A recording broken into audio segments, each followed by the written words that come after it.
for what is very much a 21st century problem. Senator, can I add something there? And I'd like to submit a little bit of evidence here, if I may. Yes, So, I have multiple copies of this. Even better. Good. This is just a simple one-page representation of the issue of Port of Fremantle container distribution patterns, and this material for the most part comes from the Fremantle Port Container Movement Study. And you'll see on this piece of paper two maps. One map shows you the places where the majority of containers coming from Fremantle Port get distributed, and another map shows you where the containers being delivered to Fremantle Port are coming from.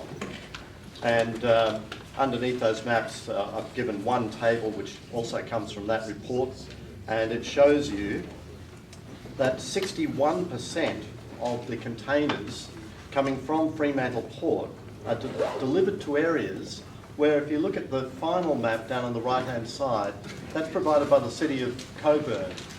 And you'll see there that the existing rail line traverses precisely the area where 61% of all the containers are going to.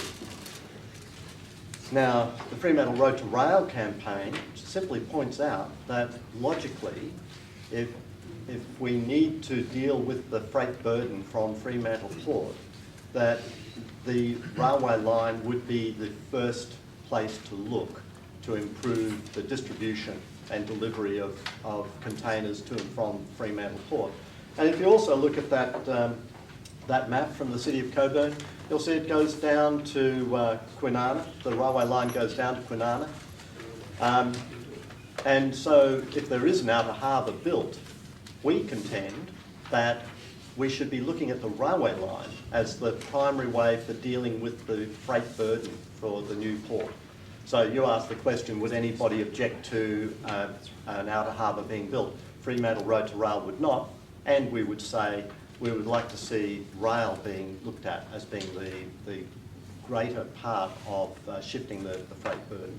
But you do understand, Mr. Healy, that rail, there's a figure being bandied around, I think by 30, there was over 30% of container movements in and out of the harbour or out of the wharf would be by rail. You're not expecting it to be all rail, are you? I've got a truckies hat on, I've got to ask that. Yeah, no, it's a good question.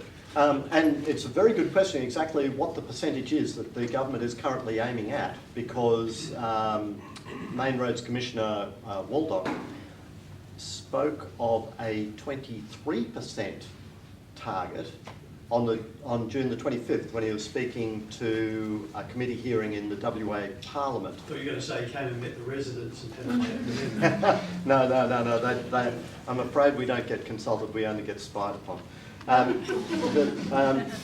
So the figure of what the real target is that the government is aiming at is as flexible as the number of trucks that are going to be taken off Leach Highway. And also, the only constraint on really expanding the number of containers going by rail to and from Fremantle Port is the rail bridge over the Swan River. We had a good conversation about that this morning. I don't know if you're in the room there. No, I wasn't. With us, and it was followed up. Yes. We spoke with the MUA about that as well, and we spoke with the council. Yeah. I tell you, Senator, for $2 billion you could have the world's best rail system operating here. Well, we've already heard today for 170 million we could have a wonderful brand new bridge over the Swan River. Money back there might weigh out a couple of bob. We're not talking 2 billion.